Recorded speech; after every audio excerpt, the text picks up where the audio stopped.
از موضوع شما عزیز من مثلا مهریه باید اول شما توضیح بدم شما کردم توضیح ندادم ببینید مثلا پس فردا روزی پسر بنده میاد به دختر شما خیانت میکنه نه مثال دارم میزنم دختر شما میگه من دیگه نمیخوام ادامه زندگی رو بدم چیکار میکنه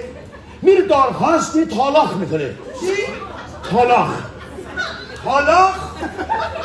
ما مال خود سرینه هر دو بگی شاهلن جای سازن سرشون میکنیم حفظ در همین چیزی بگم شما یعنی میاد چیکار میکنه چی بکنم؟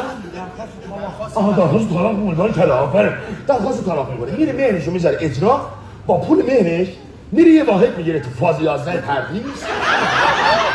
با یه کویک آب اصلا برکردم اصلا ملموسه